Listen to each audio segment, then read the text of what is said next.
You hear things, whispers on the street, a tip from a friend over a late-night beer. That's how it started for me. "There's a dessert in Atlanta," he said, his voice low like he was sharing a state secret. "It's 31 years old. People still line up for it." The words hung in the air. 31 years. In the food world, that's an eternity. Restaurants flare up and burn out. Trends come and go like seasons. For a single dessert, a humble pastry, to survive for 3 decades. That's not just longevity, that's a statement. It's a story I knew I had to chase. I was hooked. My mind started turning. What kind of dessert could command that kind of loyalty? What magic was baked into its crust? In a city that's constantly reinventing itself, a place of glass towers and relentless forward motion, a 31-year-old recipe felt like an anchor to something real, something honest. It mattered because it was a survivor. It had seen the city change, watched neighborhoods rise and fall, and yet it endured. I didn't just want to taste it. I wanted to understand its secret. I wanted to know why this one sweet thing had become a quiet, unshakable part of Atlanta's soul. It was about discovering how a simple combination of flour, sugar, and fruit could weave itself into the fabric of a community. I needed to know why people kept coming back, year after year, for the same taste. What does 31 years of devotion taste like? I packed my bag. Atlanta was waiting. This wasn't about finding the fanciest, most Instagrammable creation. This was about something else entirely. It was about authenticity. It was about the power of doing one thing and doing it right for a very, very long time. The world is full of noise, of chefs trying to outdo each other with foams, gels, and deconstructed nonsense. A simple, 31-year-old dessert felt like the perfect antidote. It was a pilgrimage to the heart of what food should be. Something that connects us, something that nourishes us, and something that tells a story. And I was ready to listen. The story always begins with a name. This one was called the Peach Crown. It wasn't a towering cake or a delicate, multi-layered confection. It was something simpler, something born of necessity and local pride. It started in a small, unassuming bakery tucked away in a bustling Atlanta neighborhood 31 years ago. A family who believed in old ways and honest ingredients. The recipe was a closely guarded secret, passed down from a grandmother. It called for things you could count on your fingers. Fresh, ripe peaches sliced just so. A simple, buttery crust that was thin but strong. A warm, soft filling held together with nothing more than sugar, a little flour, and a whisper of spice. In the early days, it was a local treasure. It didn't need a grand introduction. It spoke for itself. They never advertised. Word spread the old-fashioned way. One person telling another. Maybe a small review, a quick TV segment. But the bakery never changed. It stayed small, humble, true to its roots. Over decades, a fiercely loyal following. Traditions, a landmark.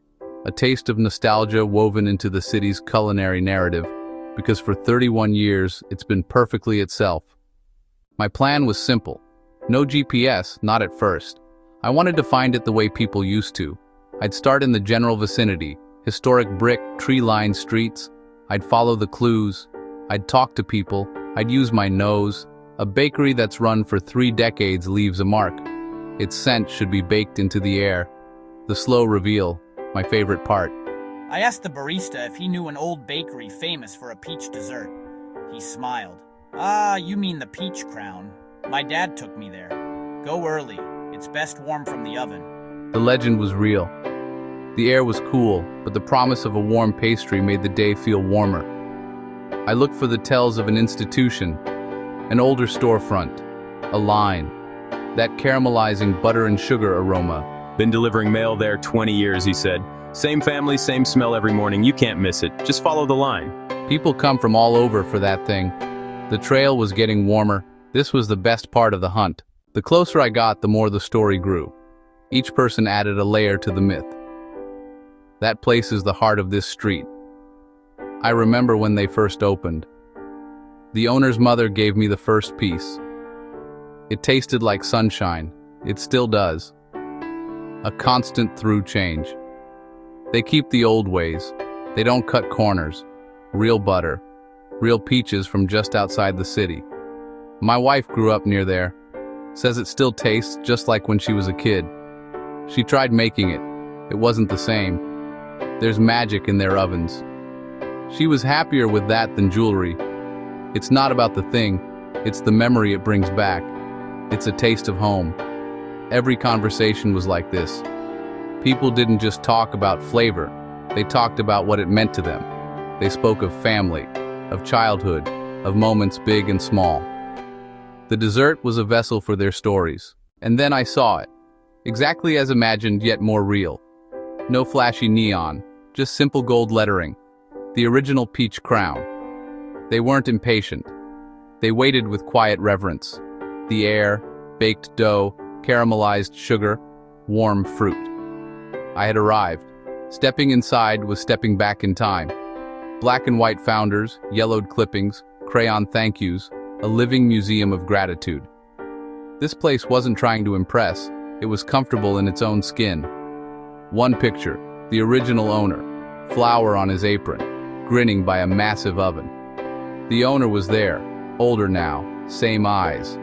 He moved with deliberate grace, unhurried, doing what he'd done for decades, sharing his family's legacy, one peach crown at a time, more than a transaction, a ritual, a tradition passed between the baker and his community. I spoke with the owner, a man named Arthur. Gentle, soft-spoken, hands shaped by dough. His mother's Sunday treat became the bakery's first sure thing. "We haven't changed a thing," he said, proud. Flour, butter, sugar, fresh peaches, a touch of cinnamon.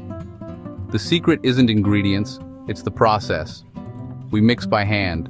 We use real, local peaches. We slice them thin by hand. We bake slowly at a low temperature. We don't rush. Rushing ruins the texture. The crust needs to be crisp, the filling soft, never watery.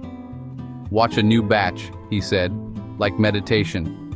Steady hands, fragrant slices, gentle mixing. The crown shaped by muscle memory and instinct honed over thousands of repetitions. Toasted butter, warm spice, bright fruit, not mass production, craftsmanship. Each peach crown a handmade work of art.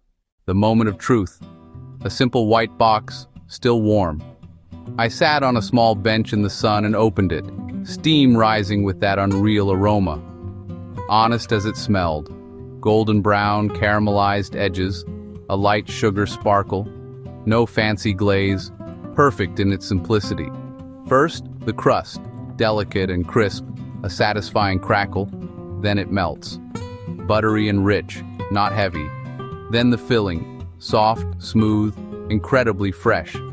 The peach flavor front and center, bright, clean, unmistakably real like peak summer fruit.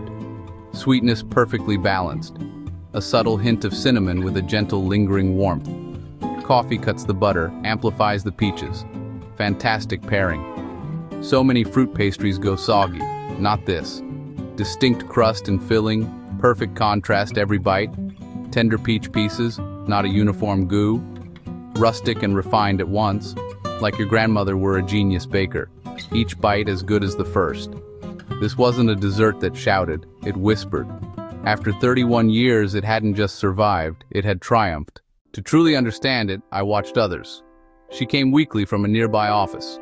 One bite, a slow nod, pure comfort. It tastes like home, my grandmother's kitchen, warmth and safety. It's soft, not too sweet. It's just right. He'd come since opening year. I brought my wife here on our second date.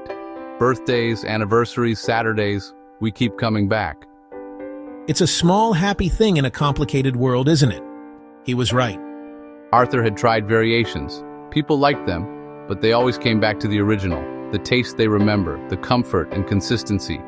New customers, tourists, bloggers, sure, but the heart is the local community. In a culture chasing what's next, the peach crown show's staying power comes from being true. More than innovative or complex, it's constant. A link to the past, vibrant and alive, a source of simple, reliable joy. As I took my last bite, the sun dipped and the bakery lights became a beacon.